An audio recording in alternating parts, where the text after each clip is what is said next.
La caja de voces. La expedición de las palabras. Con Andrés Neumann. Andrés Neumann, buenas noches. Hola, buenas noches, Laura. ¿Cómo estás? ¿Qué palabras has encontrado hoy para poner el faro del faro de verano? Bueno, te quería preguntar primero si estarías libre para que conversemos un rato. Pues mira, estoy disponible para ti, para charlar tranquilamente, aunque debo decir que esto de estar libre tiene muchas variantes y tú nos lo vas a explicar. Así es, me alegra que estés libre aunque sea un rato, porque nuestra palabra de hoy va a ser justamente esa, libre. Qué bonita. Y te propongo que empecemos haciendo un pequeño recorrido por el diccionario académico y sus definiciones de la palabra libre, porque es algo bien curioso.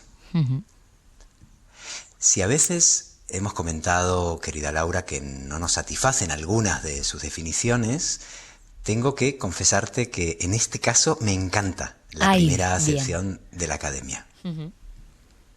Dice así: libre, que tiene facultad para obrar o no obrar. Y habla entonces de la libertad suprema y no siempre posible de no hacer lo que no queremos o que nos violenta hacer. Y me parece muy sutil que esa sea la primera definición del diccionario. Pues es muy chula, es muy bonita. La segunda, sí, ¿verdad que es chula, no? La facultad de no obrar. ¿Y la segunda? Eso es que la segunda, en cambio, va muy al grano, ya no hay sutileza. Libre, que no es esclavo.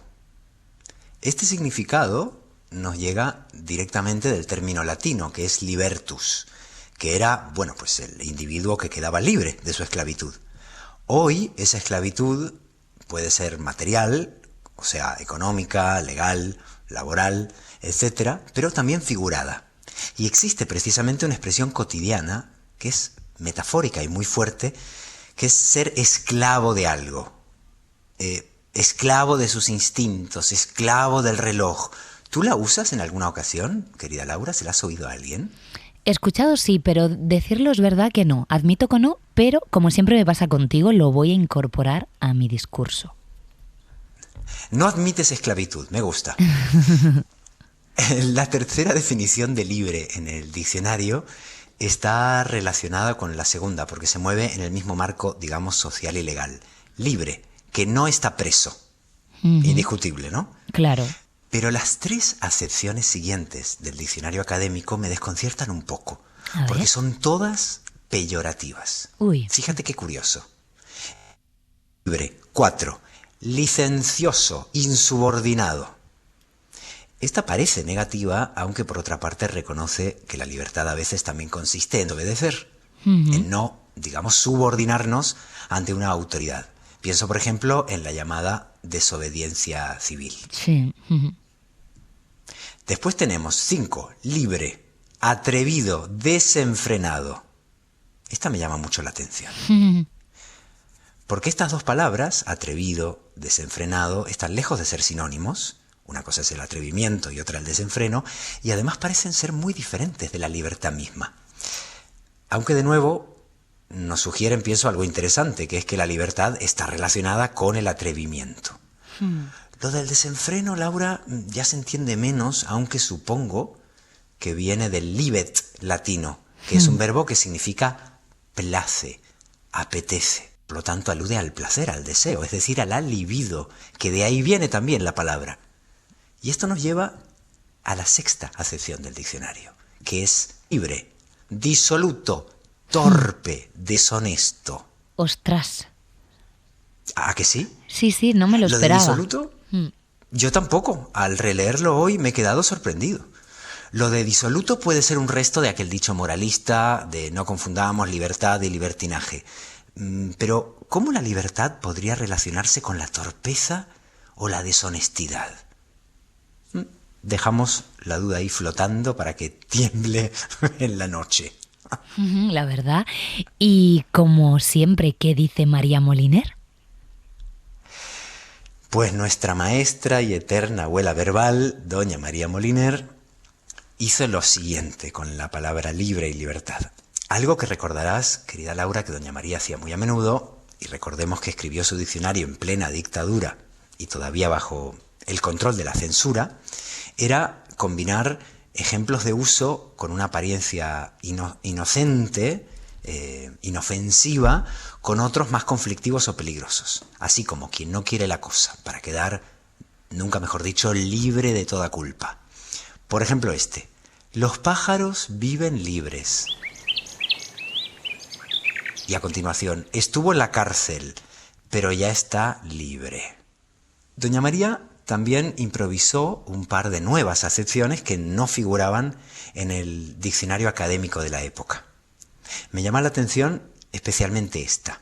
Dice María Moliner: libre se aplica a la persona, nación, etcétera, que no está bajo el dominio de otra o sujeta a obediencia de otra. Ejemplo, un país libre.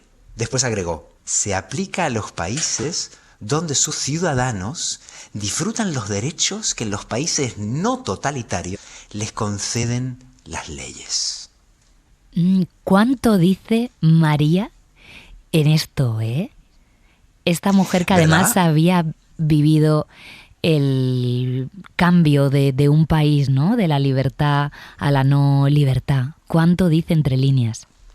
Exactamente, que había vivido varios cambios de régimen, de monarquía a república, de república a dictadura no monárquica, que vivió la transición hacia la nueva monarquía y que se dio cuenta hasta qué punto no solo cambian los países, sino los matices de las mismas palabras. Y cerramos el infinito Moliner, esa caja de voces, con un antónimo de libre que tiene mucha amiga. A ver qué te parece. A ver. Como ejemplo de antónimo, doña María no se anduvo por las ramas y eligió esclava de su casa. ¿A qué no daba puntada sin hilo? Anda, esclava de su casa. Qué bien hilado. Hay muchas expresiones preciosas con libre y libertad, así que podemos hacer un poquito más de fraseología. Sí, que de recordemos. repaso.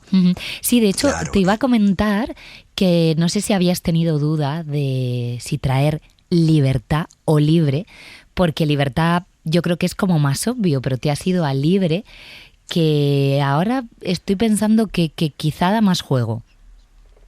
Sí, eso me pareció a mí. Hice el mismo razonamiento. Hay expresiones con libre que dan mucho juego para nuestra sección, nuestra caja de voces.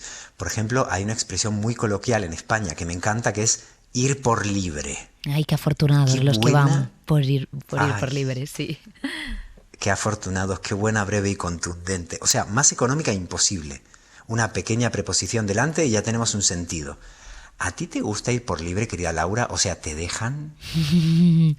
Me gustaría en determinados aspectos, pero no siempre es posible. Pero bueno, el deseo en algunos ámbitos está ahí.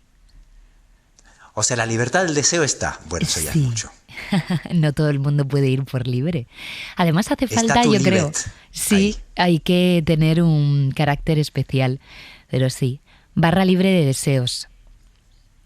Justo. Esa es la más española de todas las expresiones, creo yo. Barra libre. ¿Lo dices por los En bares sentido- o por sentido metafórico?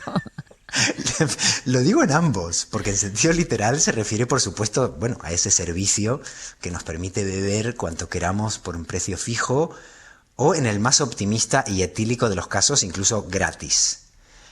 Pero que en sentido figurado significa también sin límites, sin freno, para bien o para mal. Hay luego una expresión que me inquieta especialmente, que es caída libre. Porque en este caso la libertad sería casi sinónimo de muerte, porque está libre, sí, pero de obstáculos y de resistencia al aire. Es una caída que solo se encuentra con la gravedad, y que por eso es precisamente la más grave de todas. Pero esto aplicado además a la vida me parece una expresión con tanta fuerza. ¿Verdad? Es que la ves, es una de estas expresiones que dibujan una imagen y que te estremecen el cuerpo. Y hablando de libre y de sus ramificaciones, ¿te acuerdas de cuál es el superlativo de libre, que es rarísimo? No, no me acuerdo. Libérrimo. Ay, qué bonito. Qué bonito, pero es verdad que se usa poquito, muy poquito. Casi en extinción, en la lengua hablada no existe y en la lengua escrita es infrecuente. Antes antes se escribía más, se usaba más. Y siempre me acuerdo de que libérrimo rima con acérrimo. Y eso nos lleva a la relación conflictiva entre libertad y fanatismo. Por ejemplo, a los ultras que actúan en nombre de una presunta libertad. Y es que la palabra libertad, como sabemos, parece estar ahora mismo en el centro de la llamada batalla cultural, que es otra expresión que algún día analizaremos. Sí, se manosea y se utiliza mucho el término. Me gusta ese concepto metafórico, pero muy, muy exacto, del manoseo de las palabras cuyos sentidos comunes, nunca mejor dicho, son retorcidos hasta querer decir casi lo contrario de lo que querían decir. Pensemos, por ejemplo, en los autodenominados libertarios o ultraliberales, que hoy tienen, el poder en unos cuantos gobiernos y que afectan a la vida cotidiana y no solo lingüística de mucha gente. Y que en realidad son falsos libertarios, porque recortan todo el tiempo derechos y en realidad se oponen a libertades básicas. Desde, por ejemplo, la libertad de manifestación, de decidir sobre la propia descendencia o incluso sobre la propia muerte, hasta, la libertad de educarnos en una escuela pública con recursos o de ser atendidos en un hospital digno, aunque nuestro sueldo no sea alto o esté precisamente en caída libre. Sí. Oye, Andrés, estaba pensando en qué situaciones me siento yo libre. Estaba pensando que a lo mejor en una librería, buceando en el mar, por irme un poco al verano, leyendo o paseando por la ciudad. ¿Cuándo te sientes tú libre? ¡Ay, qué maravilla! Además has hecho un juego de palabras tan afortunado, ¿no? Sentirnos libres en la librería. Y buceando, qué maravilla. Me han gustado mucho todas tus formas de libertad. ¿Te la has imaginado? Estaba que pensando. Sí? Sí. Te he visto incluso buceando en una librería, que ya es el colmo de la libertad. Oye, pues es que también se hace buceando entre libros. Te sumerges en un libro, claro que sí. Claro. A ver, para mí la libertad sería, entre otras muchas cosas, poder elegir tus problemas. Porque problemas vamos a tener siempre, pero qué gran libertad tener problemas propios, ¿no? Y me acuerdo de que el escritor estadounidense David Foster Wallace, que escribió entre otros libros La broma infinita, dijo algo que tiene poca broma y que hoy me parece, por lo que estábamos hablando antes, más vigente que nunca. Dijo Foster Wallace que la libertad consiste en elegir a qué le prestamos atención. O sea, en resistirse a prestarle atención a lo que el sistema o el prójimo o lo que sea nos impone. Y a mí, pensando en la definición del diccionario, esa facultad para obrar o no obrar, últimamente, querida Laura, me da sensación de libertad no hacer determinadas cosas. Anda. Cuando puedo darme el lujo de no hacerlas. Sí, que eso Bien, es importante. Exacto, hay que tener presupuesto para no hacer cosas, porque Sí.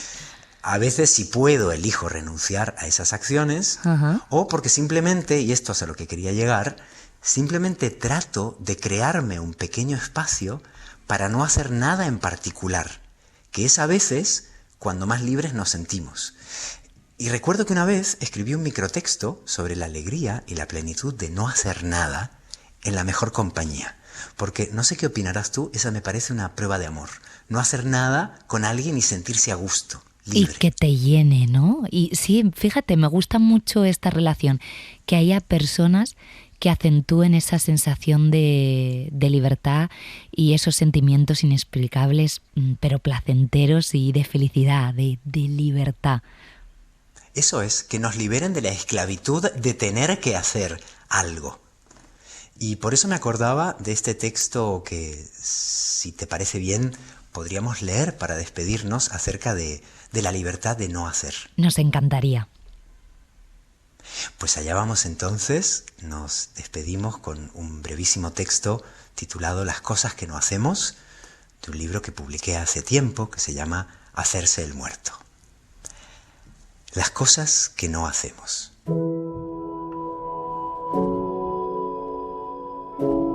Me gusta que no hagamos las cosas que no hacemos. Me gustan nuestros planes al despertar, cuando el día se sube a nuestra cama como un gato de luz, y que no realizamos porque nos levantamos tarde por haberlos imaginado tanto. Me gusta la cosquilla que insinúan en nuestros músculos, los ejercicios que enumeramos sin practicar, los gimnasios a los que nunca vamos, los hábitos saludables que invocamos como si, deseándolos, su resplandor alcanzase nuestros cuerpos. Me gustan las guías de viaje que hojeas con esa atención que tanto te admiro y cuyos monumentos, calles y museos no llegamos a pisar, fascinados frente a un café con leche. Me gustan los restaurantes a los que no acudimos, las luces de sus velas, el sabor por venir de sus platos. Me gusta cómo queda nuestra casa cuando la describimos con reformas, sus sorprendentes muebles, su ausencia de paredes, sus colores atrevidos. Me gustan las lenguas que quisiéramos hablar y soñamos con aprender el año próximo, mientras nos sonreímos bajo la ducha. Escucho de tus labios esos dulces idiomas hipotéticos. Sus palabras me llenan de razones. Me gustan todos los propósitos, declarados o secretos, que incumplimos juntos. Eso es lo que prefiero de compartir la vida. La maravilla abierta en otra parte. Las cosas que no hacemos.